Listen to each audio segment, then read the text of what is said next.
Welcome to Sleeping with Sarah. I'm Sarah Albritton, a narcoleptic comedian, and this is the podcast where I interview people in my bed and we talk about sleep, comedy, and relationships.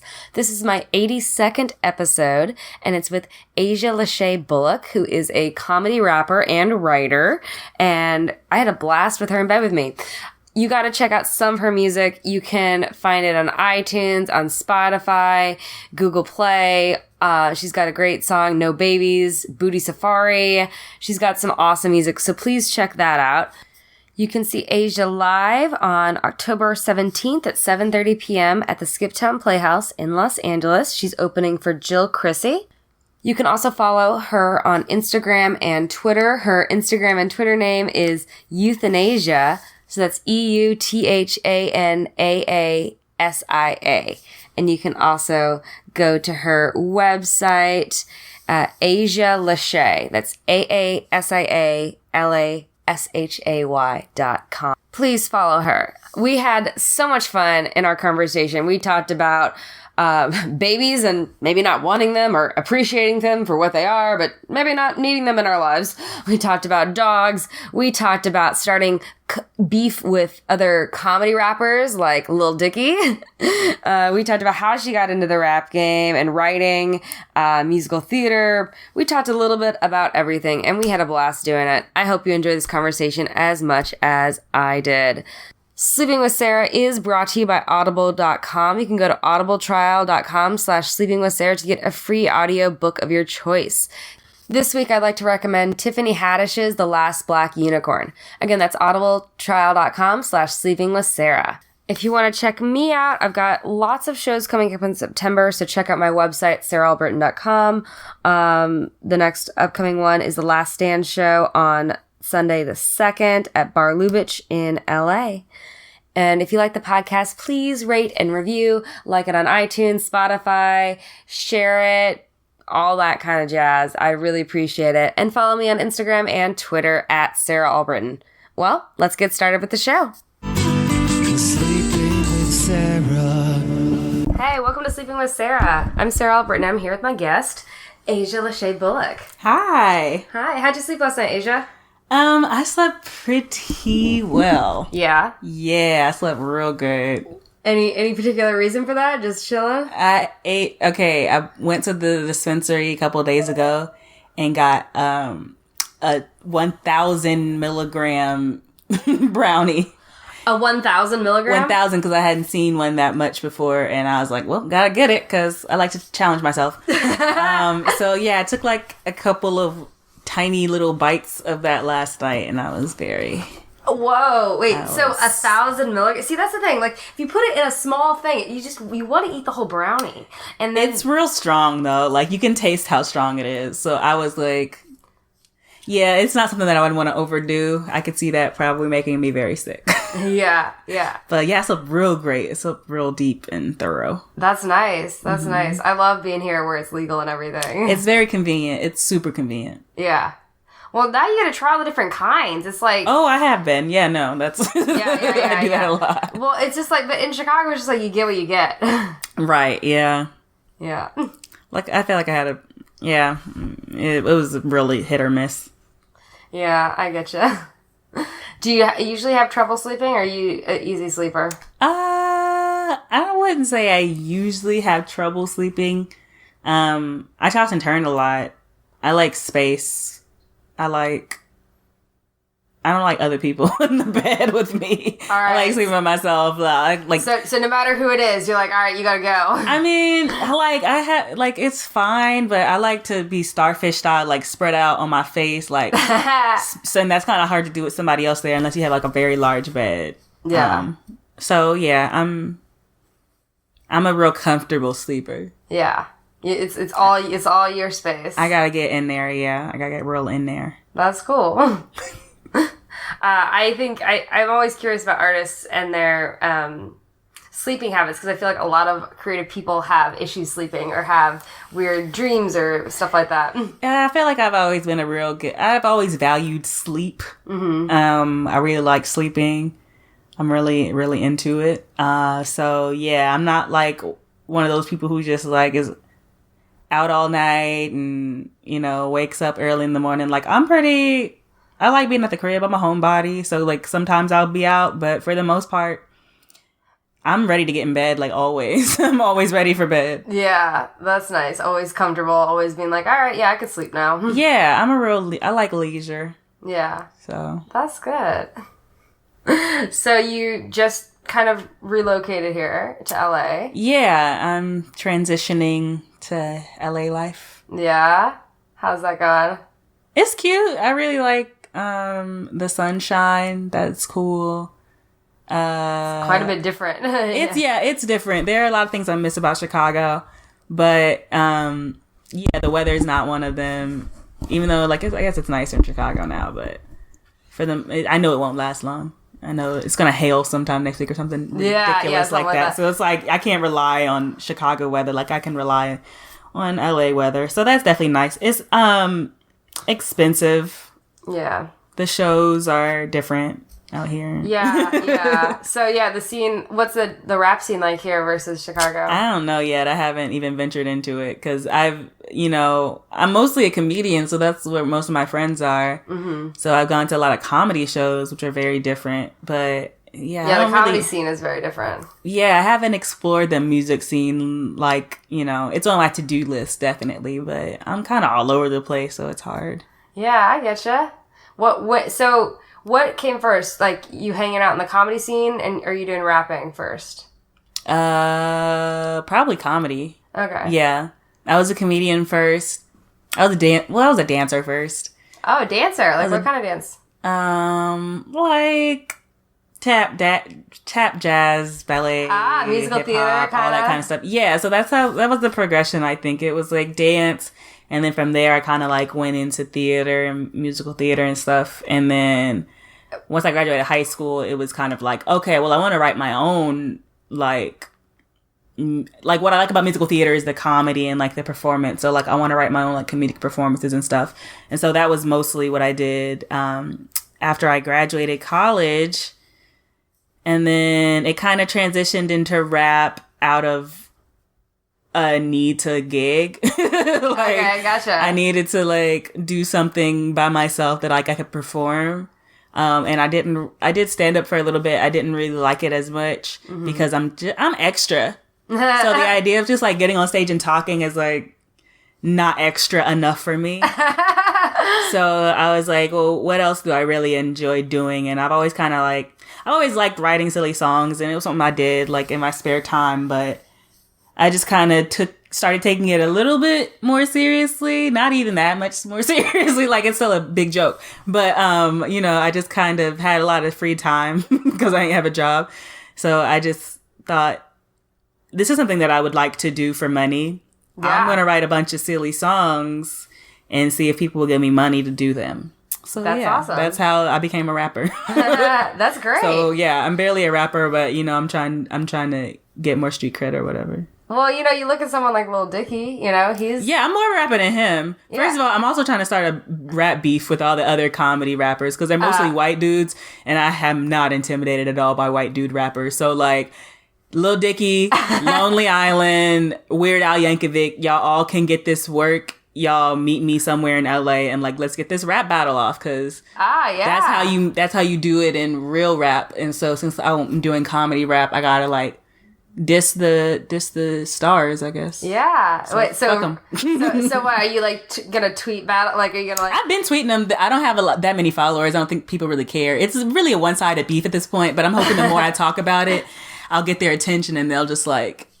I have the diss ready. Like, I'm waiting. Like, I work on my diss bars every day. Yeah. Just waiting for the moment that I run into one of them and I could be like, you're whack! Your rhymes this... And I'm not going to spoil my diss now, but it's going to be a lot like that. Wow, I think my roommate, one of her friends matched Lil Dicky on, like, Bumble or some shit. Wow, well, I'm not going that route. I won't be looking for them via dating apps. I don't want them to think I like them. I don't. It's all diss. It's all beef. Diss. I want them to feel, like, intimidated and, like, I'm aggressive and angry. I have a complex. I'm kind of short. But I feel big. You on should the write inside. a song about dissing all the white boys trying to make it in comedy. Oh, that's what I'm saying. It already exists. Yeah. But I need their attention first. I'm not just going to release it into the abyss. Oh. I need their attention. Dope. And all then right. then I'll be ready to like drop hot fire.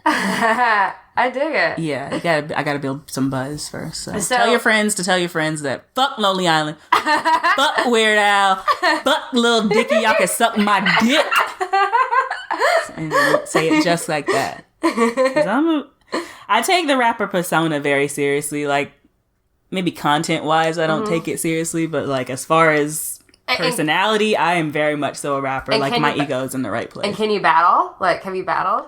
Nobody wants to battle me. That's why I'm waiting for these fools to hit me up. Cause like, I can't remember the last time there's been like a challenger. Oh, wow. This ain't Drumline. Damn. Yeah. If it were though.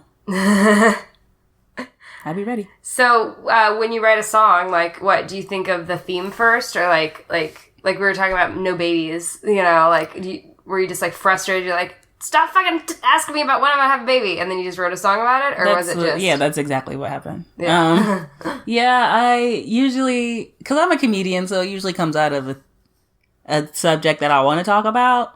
So like, yeah, with no babies, it was just, you know, over the years, once I had like graduated college and stuff, at my college graduation, like, my family was asking me like when I was going to have a kid. Like I didn't just graduate college. I was like, y'all focus on the wrong things. Like I'm going into show, like there's a lot of other things to celebrate about me, about what I am doing, that y'all are so concerned about me having a baby. Like I don't even understand that. I don't even have a boyfriend. Like I don't have any money. Like I don't know what, this is a weird obsession, and I don't even like babies like that. So like when I started writing it was so easy to write because like there are so many things I love about the fact that I don't have a baby, and I can't think of anything that I would like about the fact that I do have a baby because I don't want one. Yeah. It's like it's like getting food you don't want. Like that's not what I want. So like it's fine that it's there, and if somebody else wants it, like that's cool. But if I don't want it, then like why would I order it?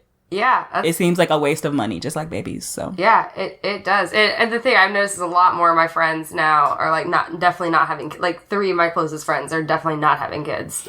Yeah, like I'll never be like, never say never, because I understand that I'm young or whatever, but you know, it's not anything on my mind right now. I don't have any desire for it. Like I have desires for so many other things.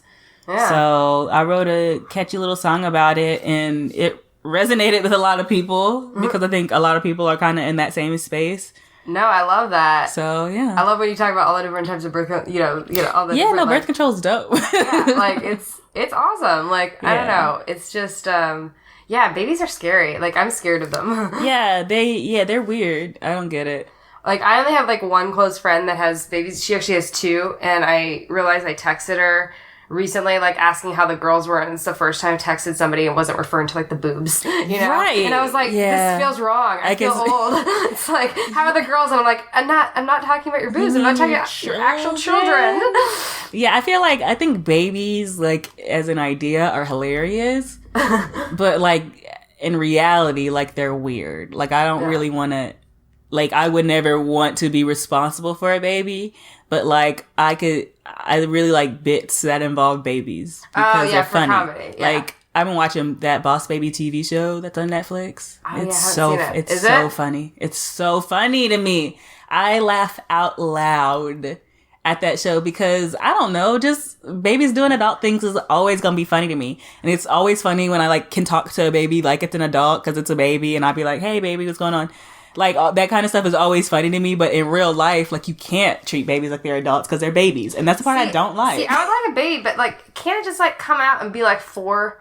Like, I don't want to deal with the other stuff beforehand, but, like, if it's already, like, you know, I mean, because I like the idea that, like, babies can't talk, but, like, if they could, like, I don't know, like, I loved Rugrats and just, like, shows where, like, Baby Geniuses, just shows where, like, babies had these secret lives that, like, we couldn't understand. Like, that's funny to me, and I like babies as, like, a plot device. But so my older sisters, they're twins, right? And they used to like have their own language, like talking growing up, weird. Like shit like that. Like, is that crazy? Babies in real life are creepy, but like in fiction, babies are great.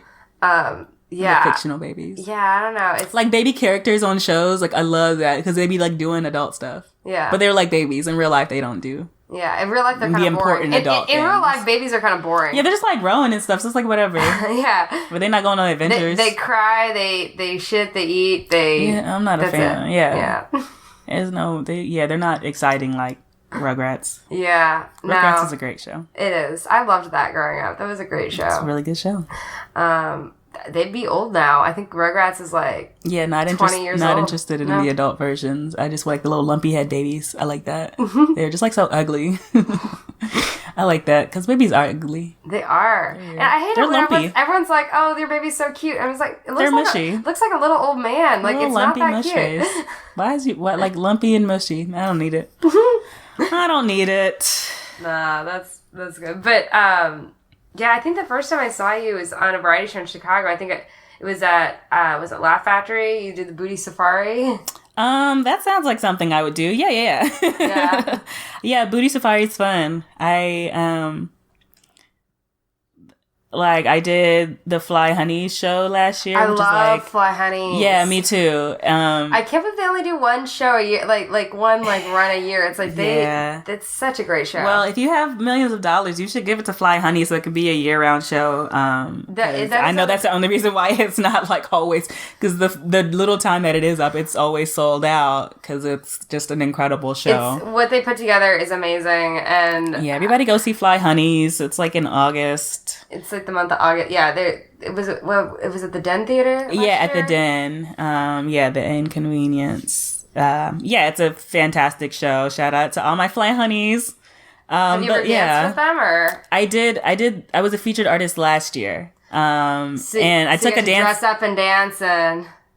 I performed. You performed. Yeah, that was. I kind of wrote Booty Safari for that show. Oh, you wrote it for the show. Yeah, because like I kind of been working on it before, but like I just had one verse, so I just finished it for the show because I was invited, and once I kind of figured out what the show was, I was like, oh, this would be a good thing to perform there because people are going to be in their underwear and there's going to be dancers and it's going to be like really fun. So let me do something that's like about booty. So I wrote Booty Safari, which is just a song about like different types of booty and like how cool booty is. So yeah, that was my first time like really doing like the full version of Booty Safari, and then that's kind of when I was like, I could do this some more, and so like I wrote other songs. Yeah, it felt well. That's a great audience, a great space to like do that. Yeah, that show's dope.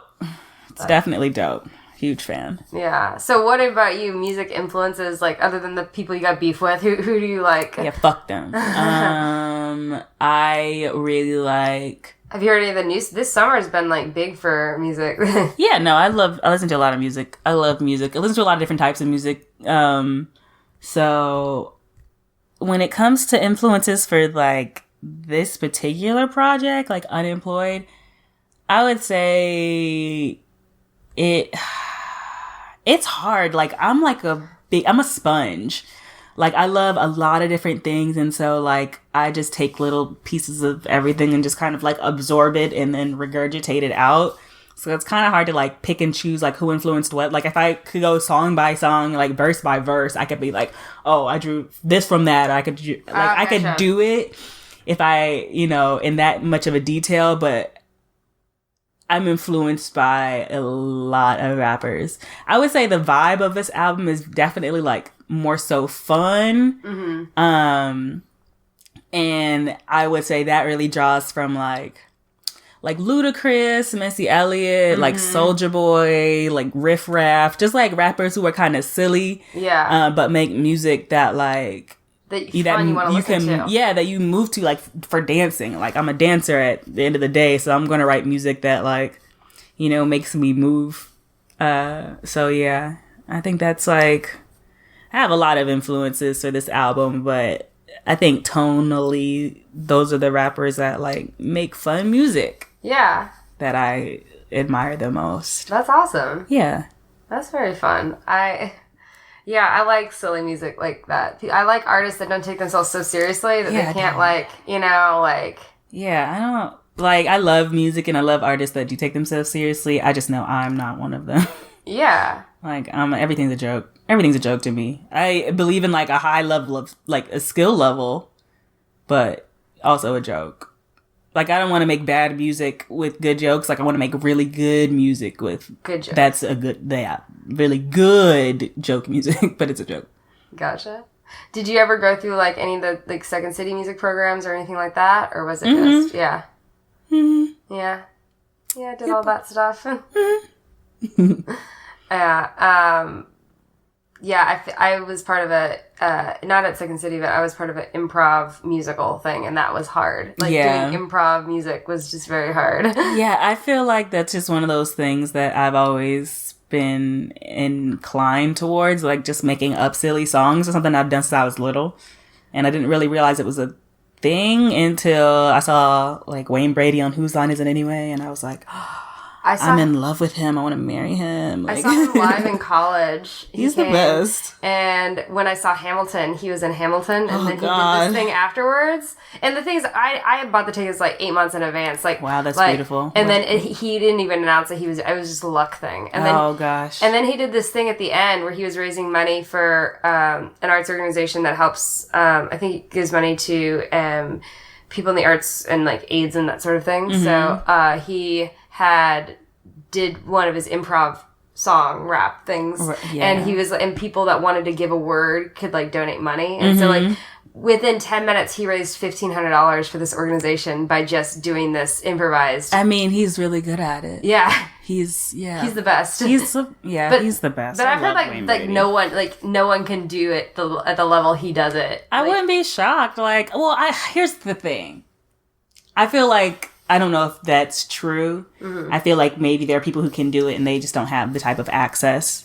Like, he's a mainstream comedian, but like, I know that it's a difficult thing to do. But I also know that like making up songs off the top of your head is not a new concept. No, it's not. And so you can go to like any hood and find somebody who could make up a dope song on top of their head. And it's just like them having access to even know that it's a thing that you could get paid for, or like maybe what they want to make songs about is different and maybe not as family friendly as Wayne Brady's version of it. Oh yeah. But like, you know, I think like music improvisation is one of those things that like there's the music improv community, but then that's like a thing that people do everywhere, and they just have no idea that there's a community dedicated to it.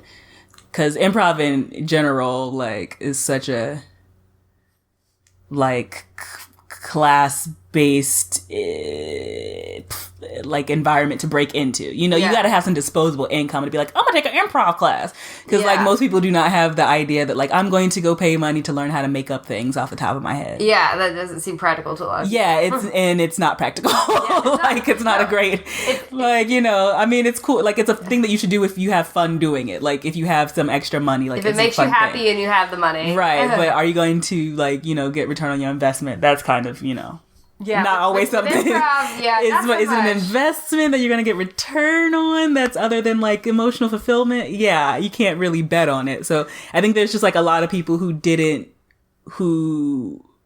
if it was a more accessible field, I think there'd be way more Wayne Bradys. And Wayne Brady is dope and amazing for what he is, but I don't believe that he's, you know, the only one. Yeah. I think he's the one that made it, and shout out to him. I hope that, you know, he, like I said, I didn't know it was a real thing until I saw him do it on TV, and was like, I could do this on TV. So I hope that it, like, you know, people continue to get exposed to the fact that, like, if you have a gift for making up songs, then it is a gift and somebody will pay you money for it. Yeah. I mean, that's the cool thing is, like, when you're young, you see these things and you're like, you don't think, oh, I could get paid money to tell jokes. Or right. I could get paid money to, you know, I mean, so many fucking things, and you don't realize it. Because it's just like, I would have never been like, what do you want to be when you grow up? I want to be a comedic pop star. Like, I would have never taken that as a practical job, but like the more I kind of figure out what I really enjoy, it's like, I enjoy comedy and I enjoy the things that pop stars do. So that's what I'm going to try to figure out what that lane is. Yeah. It's like you gotta figure out where you gotta get in where you fit in. That's fair. And did you grow up in Chicago or? No, I grew up in Dallas, Texas. Oh, Texas. Texas. Wow. What was that like? It was dope. Yeah? Dallas is dope.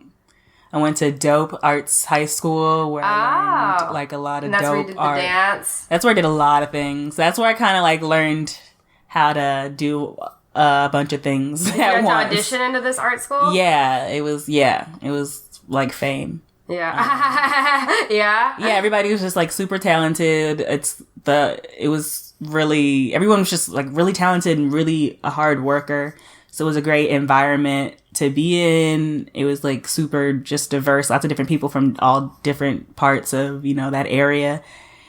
And yeah, I got exposed to like a lot of different art, and I got to be a part of a lot of different types of art. And it's just like really cool from an exposure standpoint. Like I said, it's all about access and just like knowing. So I was really fortunate to be able, because of the public school. So I was really fortunate to be able to go to that school and just learn about a bunch of different things that I think were, one, that environment made it really easy to kind of navigate Chicago, just like from a work ethic point of view, because like I was used to just working really, really hard. So that's what I think also when because I started doing theater really young. When you have something like that you're passionate about, that you love to do, where you got to dedicate time, you got to rehearse, and you have to be disciplined because somebody else will like take, like, it's competitive at a very young age, and not even in like a toxic kind of way, but just like I knew I needed to work hard, and I just had like standards set for myself, and at a very young age. So yeah, when I got to that high school, it was kind of like a candy shop for me because I could just do a little bit of everything, which is what I wanted to do. Like I wanted to sing and dance and act and play with film and editing, and like I just wanted to sample everything. Well, I think that's what's good, is that you can, in schools like that, you can explore that and figure out what you really want to pursue and then continue to pursue that thing. Yeah. But did you major in any kind of arts in college, or? No. I initially went to college with a digital cinema major because I was like, I really like editing, and like post-production type stuff. So I was going to kind of move into that space as a practical job, and then like pursue comedy on the side. But then like by the time I got to my junior year, the comedy thing was kind of like, taking up a lot of my time and energy. So I was like, and also I didn't really enjoy being on set, behind the camera as much. I was like, I like editing and I like post things and I like being in front of the camera, but like not during the filming. Yeah, the actual production part of it was just like stressful. I didn't enjoy that environment. Like everybody just be so stressed out for no reason. So yeah, I was just like, let me pick a major that's less time consuming, since most of my time and energy is going towards like performing. So I changed to communications and media because my credits would transfer over and I wouldn't have to stay. And you don't have to stay an extra year. Yeah, and that also like that department covered a lot of things, like all of the performance classes and stuff that I could take and that I had already taken. And so yeah, there were a lot of like, I went to DePaul University in Chicago. Oh, that's a great school. Yeah, and so they had just like a lot of programs that. So is that how you know AJ and? Yeah, that is actually where I met AJ. And then James Fisher went there. Yeah, it's funny. I met AJ in a musical theater class. Oh my! I can't imagine him musical theater. Yeah, AJ. I'm telling you secrets, AJ. If you see AJ Links, ask her to sing a musical. Oh my god! I had no idea. Yeah, we had like a musical theater class together. Because she was in the theater school, and I guess it was. I think it was like maybe musical theater for non-performance majors or something. Some type of class they let me take, even though I wasn't in the theater school.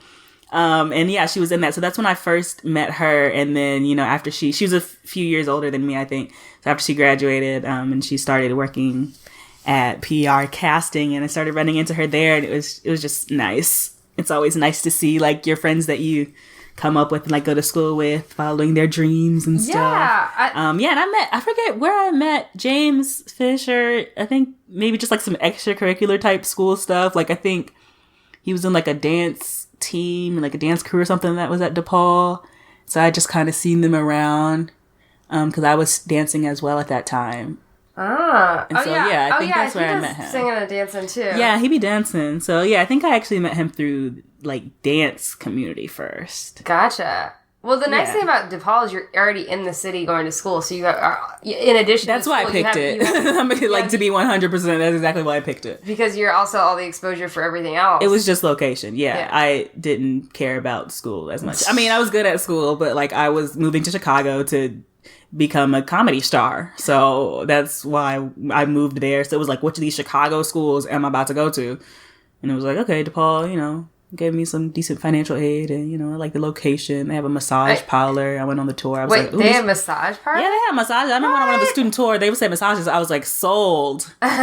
So old. Well, it's also right in Lincoln Park, so it's like which is not a good thing. I don't enjoy, like Lincoln Park is a good, I guess, location wise. Like it's close to the train. That's and what stuff. I mean. Like close. But Lincoln to... Park is like almost ruined Chicago for me. That was a very obnoxious place to live.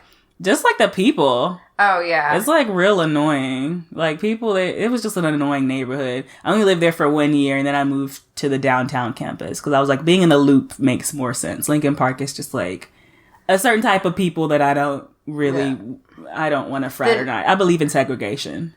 At least when it comes to, like, weirdos in Lincoln Park. I was like, everybody who's this way can stay here, and I would live somewhere else that is not y'all. Because Lincoln Park residents. So where did you end up living after you graduated? Ravenswood. Okay. Lincoln Square area, which I really like that area too. It's very nice. That area is cool. Yeah. Shout out to Lincoln Square. And then I lived there for a few years, and then I bought a home in Bronzeville. Oh, you bought a home? Yeah. Damn. I'm always super, is that weird? Like you can tell, like, I'm always like super impressed you bought a home. It's not that impressive. Trust me, I didn't work hard or anything for it. I just came into a little bit of money and just wanted to put it somewhere. Well, that's smart instead of just blowing it. Yeah. Yeah, because I very easily could, but like I'm not that good with money. It's really the only smart financial thing I've ever done in my life. And so yeah, I like the south side of Chicago. It's really pretty. Well, Bronzeville's great, and Hyde Park has become, like, Hyde Park is awesome. Yeah, it's, like, right around the corner from, Hyde Park. I'm, like, right in between that area, so it's real. I really like it. So after school, you actually did something responsible with money, which a lot of people don't. That's good. Yeah. Shout out to me. Yeah. And then now you're coming out here. Is that because of just opportunity and... I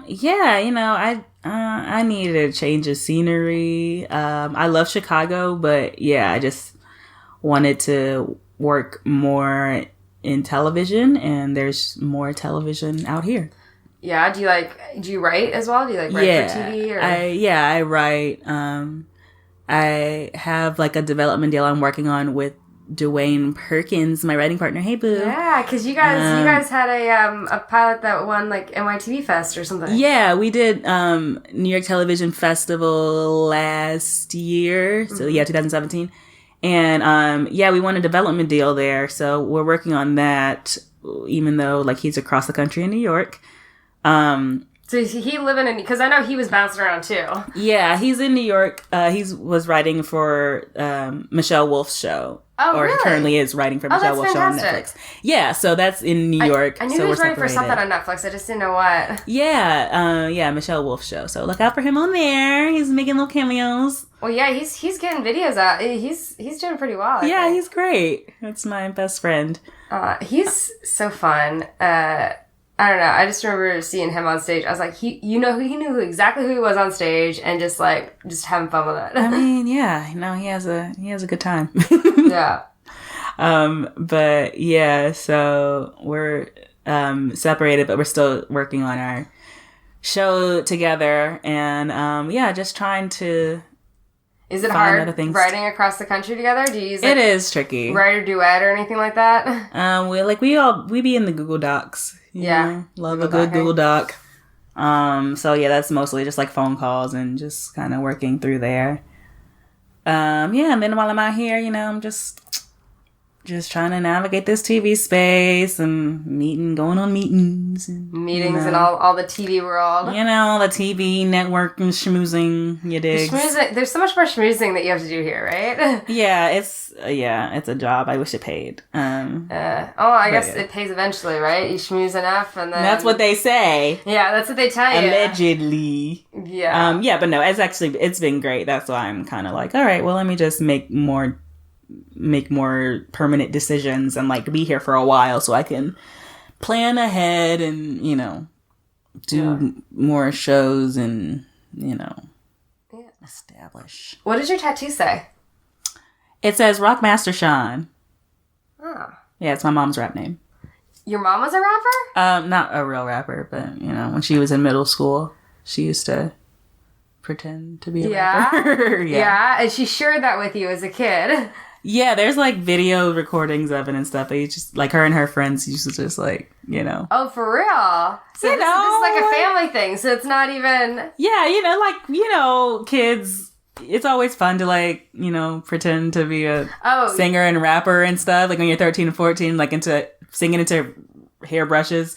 Yeah, they just like to record themselves doing that. So you have videos of your mom rapping. Yeah, I do. That's kind of awesome. Yeah, it's pretty fun. Because back then, it wasn't like they had it on their phone. It wasn't like... You had to, like, have a whole production. You had to get out the camcorder. You know, the tripod and all that, yeah. But, you know, you gotta, if you're gonna do it full out. So what does she think of you taking her footsteps a little bit with that? Well, she's passed away a few years ago. So, yeah, so I don't know. I'm sure she's fine about it. Yeah. That's kind of cool that she used to rap too. Yeah. So the other thing we talk about a little bit in this podcast is relationships. So are you single now? Yeah, very. Yes. I feel like everyone in LA is very single. I mean, I'm like just a single person in general. I love being by myself. I'm like really into me. So that's just like way more suited for singleness than like being in a relationship.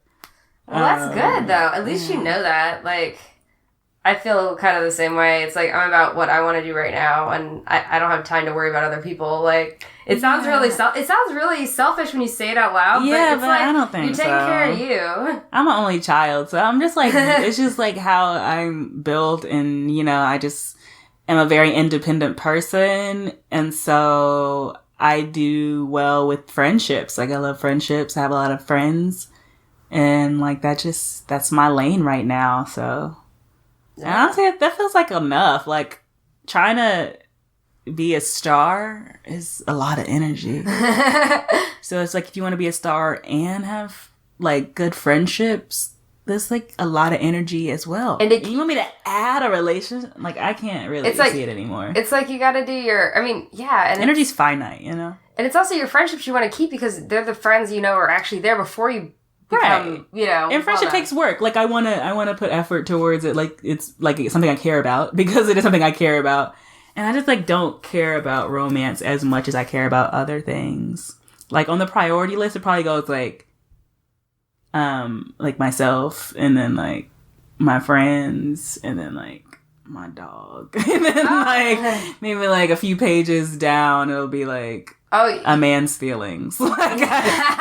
And it's going to be really difficult for me to care about a man's feelings. Like, I just... What kind of dog do you have? He's a dachshund. Your dog will love it here. People bring their dogs to the grocery stores here. Have you seen that shit? I love it. There's dogs everywhere. That's another reason why I like living out here. There's just dogs all over the place. But the thing is, your dog in the grocery store, your dog in the sandwich shop, it's just they're everywhere. Everywhere. I mean, honestly, like, I'm not here for... like poorly behaved dogs. Look at me. My dog's not like that. My dog's polite. He just is really friendly. He just wants to be friends with everybody. But he's not like poorly behaved. He's actually pretty smart. He's just annoying, right? Mm-hmm. But like dogs who are like, you know, I get like not wanting dogs in businesses because, you know, it's not sanitary. But people just do it anyways. Yeah. Nobody says anything. I don't think. I mean, but also dogs be cute. And so it'd be hard for me. Like, if I had a business and you brought your cute dog in there. But wait, what if they brought an ugly dog in, though? Yeah, then get your ugly dog out of here. I don't care. I'm shallow. I don't care. I really don't care. Like, it's hard to say no to a cute dog. That's true, right? But I find a lot of dogs cute. But yeah, no, I totally could be like, if your dog looks like sickly and gross, then like, get it out of here. If your dog's adorable, like, I'm not gonna kick your adorable dog out because I want to hang out with it. Like, you want to pet it and stuff. Yeah. Yeah, dogs are cute. No, I do. If it's a cat, get it. No. I'm glad people don't take their cats anywhere because. Oh my god, that's the one thing. It's like everyone would ask me, like, because I moved out here with my writing partner too, and everyone's like, "Oh, are you living with her?" I was like, "No. She lives with her boyfriend and 3 cats." Oh yeah, no. We do not live together. Like, I'm just like, I love her as a person, but 3 cats is too many. That's like 3 too many cats. I don't like any cats. Like, it's not even them personal. It's like every cat I've seen I want to fight. Like, I've been around cats before and it's been like fine. But like, I've also been around cats before where I've been like, get away from me. And also don't feel like the whole point of having a pet is to have someone like adore you. And so like, if your cat's not trying to gas me up, then what are you even here for? Like, why am I feeding you and taking care of you if you're not trying to like give me like adoration and cute kisses and cuddles? Yeah, these dogs, you come home, they're waiting, they're wagging their tails, oh my they're gosh. so happy Dogs to see you. are so sweet. Like, I've been around kittens that are cute because kittens are cute, right? Kittens want to play, they want to like snuggle, and like that's cute. But then when they are like cats, it's not as adorable. Whereas my puppy is a puppy all the time. Like, I've had him he's like 4 years old. Aww. And he's just like such a puppy. And he's always going to be a puppy. He's going to be puppy size forever. You can go hiking with your puppy. He's going to love it out here. I cannot wait to go get him. Right now he's living with my dad, and my dad loves him a lot. So it's like, I'm not in a rush to take him back, but just don't get too comfortable, Dad, because I'm getting that dog. Well, what back. happened, my mom ended up stealing my dog from me. Yeah, no, what's happened? My grandma has my first dog, President Barack Obama. So, my mom... I'm getting my dog back. Like, there's no way. There's no way I'm not getting my dog back. I will sue. I will take all of y'all to court. Yeah, my mom, but anytime I come home, she's still my dog. She'll follow me around. She'll sleep with me. Like, yeah, my dog is my dog. Like, I've had that dog since he was just like a few months old. So that's my boo. I'm like, my dad, lives by himself too in DC. So I'm glad he has some company. That's good. But as soon as I can get my dog back, don't. Yeah. Because that dog is a sweet, precious angel from heaven. Aww. And I can understand why my dad doesn't want to give him back, because he's perfect. He's the perfect dog. Aww. But, you're going to have to get your own perfect dog, because that's my perfect dog. I picked him out from the shelter. I named him. He is my sweet angel. And so you got to get your own damn sweet angel. That sounds Dad. Good. Yeah. Get your own damn dog. Yeah, that'll be the next song. That'll be the next song, Dad, get your own damn dog. Yeah. I like that. I might put out a dog album. I don't know. That would be cool. Me and Dwayne is featured on I have a dog song. Dwayne's featured on it because he also really loves dogs, and he has like very cute dogs. Oh, yeah? How many dogs does he have? He got 2 dogs. Yeah. Yeah. One's big and one's little. Oh, that's cute. I do think I will want a dog once I'm a bit more established. Yeah, because it's like having a kid. Like, I get having a pet. I don't know about having a kid, but I think having a pet is like as much as I want. But it's a lot of responsibility. A dog is a lot. And I care a lot about my pet. So it's like, I'm not gonna, bring him out here unless I'm like have a stable, safe home for him. And I can pay like, get him dog walks if I'm not gonna be home, and like I'm have space for him to have his own space. Because I also like, I'm not one of those dogs sleep in my bed type things. Like, I don't. See, I would do I'm not that close they to my can dog. sleep on top of the covers, not in the covers. I sleep naked, so I don't need dog hair in my booty crack. Like, straight up. I don't need to walk, like, we both can't be naked in the bed, me and the dog. The dog can have his own bed. Like, I want the dog to be comfortable, and, I love affection and all that kind of stuff. But no, the bed is for people. That's why I like having tall beds, so he can't even get up there if he wanted to. Don't even get used to it. Don't even get the idea. Have you ever had a dog, like, be weird with, like, a dude over or something? No. Well, my dog, I feel like my dog in high school, President Barack Obama, he didn't like men that much. But I get that, See, my dog would just get that feeling. She's like, all right, I know what's happening, and she'd just get out the way. Oh, yeah, no, actually, like, okay, Timberland, my dog now, he likes everybody all the time. Yeah. Like, I very rarely has anybody, like, he doesn't, I can't really remember him not liking anybody. Mm-hmm. He's pretty much just like anybody who's trying to give him attention or like seems like they're, will say hi to him. He's just like real thirsty for friendship and like love and stuff. So as long as you're down, he's down. But if it's somebody who just like doesn't like dogs, he'll be like, all right, well, I don't like you either. Yeah. But for the most part, yeah. He's pretty cute, so pretty much everybody likes him. Yeah, that's the way my dog was too. So she really loved getting attention. She's like a little white Westie Havanese mix. Oh yeah, and adorable. They're really and like cute. she wanted. But when I took her to the dog park, she didn't want to play with the other dogs. She just wanted to play with people. She wanted people attention. Oh, that's real. Yeah, she wanted people attention. She's like, I don't care about what these dogs think. I want people attention because the people are the ones that give me food. That's real. Right? That's a very cool. Yeah, I feel like my dog he likes both. Yeah. He loves people. He loves other dogs. He loves other animals. He loves he's just full of love. He just loves everybody. It's so annoying. Oh, I'm making you miss your dog so much. I miss my dog. He's so sweet. I cannot wait to get him back. He's such a good boy. But yeah. No, I mean that's. I mean, if and when I get another dog here, like I definitely want to take it hiking with me and all that. Yeah, it's like a good companion. I feel like dogs are such good companions. They are. Who needs a boyfriend when I have a sweet puppy who loves me? My mom trains dogs for deaf and handicapped, so we always grew up with her. Like, I love service dogs; they're so good. And like, she did she trained him for like a year and a half. She has 4 dogs that have been stationed at the Rehabilitation Institute of Chicago, and like they're the facility dogs that help people and That's so all that. Sweet. I love dogs; they're so good. But they're so smart. Like, we used to have a dog. We got a video of this. People don't believe me when I say this. We had a dog that we had trained that could open their refrigerator door, get a beer, give it to somebody, and close their refrigerator door. I believe it. They're smart. Dogs are smart. Because I feel like my dog, I didn't really train my dog to be smart. He's just like naturally smart. Like he just like picked up on stuff. Because I got him as a puppy. I wasn't never intending on getting a puppy because I didn't really want to house train. But I got him from a shelter and he was just like so sweet and like asleep. And I was like, oh, you look so cute sleeping. And so I like ended up getting him and I was like, oh, now I have this puppy that I have to train. But he was just like very intuitive. Like he didn't really chew shoes. He was like very easy to house train. I've never had a dog that chewed shoes. I don't know why that's like a generic thing. It's like, yeah, like I would just remember being like so underwear's a different story. Yeah, he doesn't really chew. Like he chews his toys. He likes maybe he'll like hide a sock or two, but he's just like was never really poorly behaved. Like he kind of went to the bathroom where he was supposed to for the most part. Like he picked that up pretty quickly.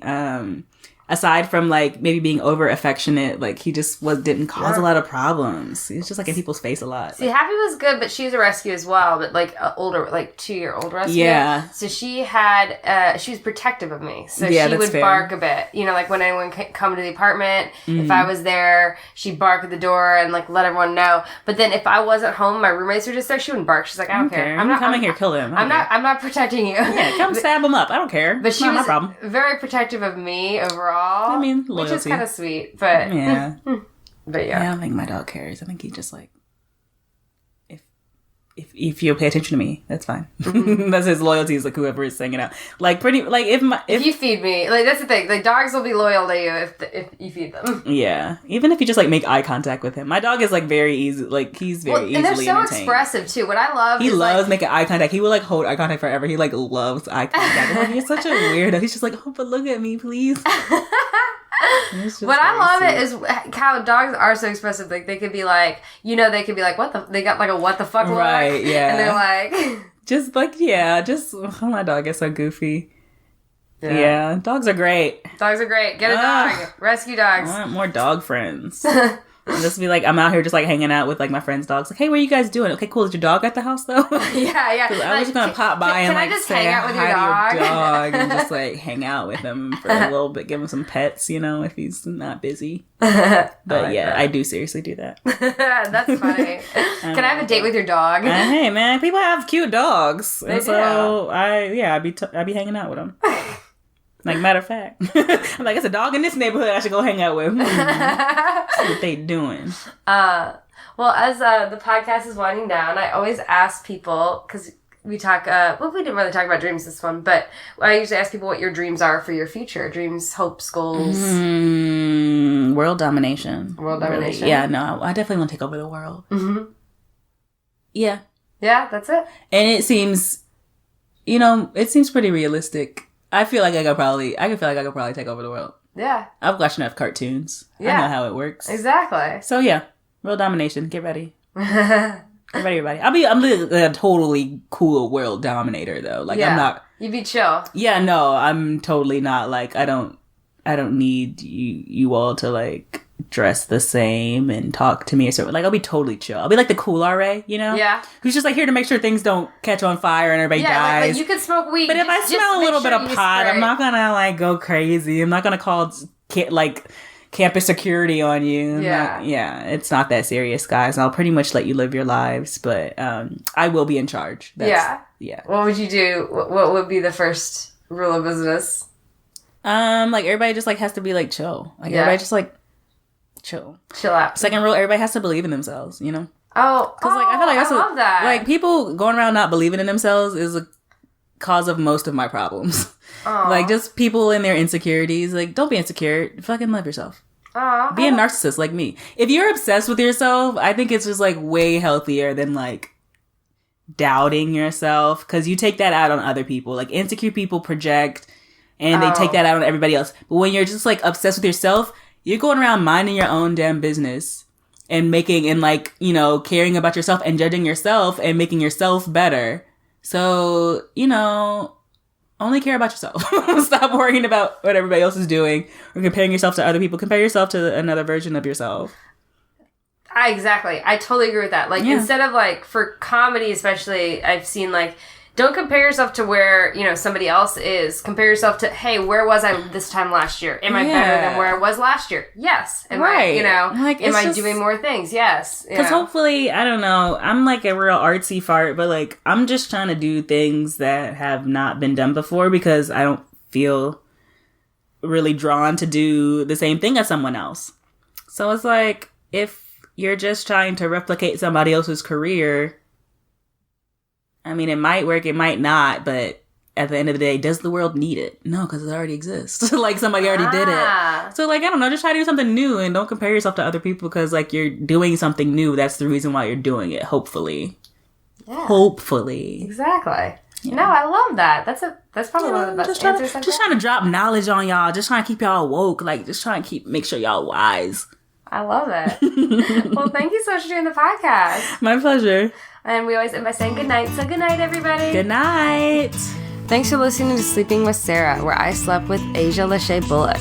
Be sure to follow Aasia on Instagram and Twitter at Euthanasia, and check her out on October 17th at the Skiptown Playhouse. If you like the podcast, please rate and review on iTunes, iHeartRadio, Spotify, and Google Play. We're brought to you by Audible.com. Go to audibletrial.com/sleepingwithsarah. I'm releasing a new podcast each week, so please tune in to find out who I have in bed with me next. Thanks to Josh Bryant for the music, and if you want to find out more, please go to sarahallbritton.com and follow me on Twitter and Instagram at sarahallbritton. Until next time, good night. Sleeping with Sarah.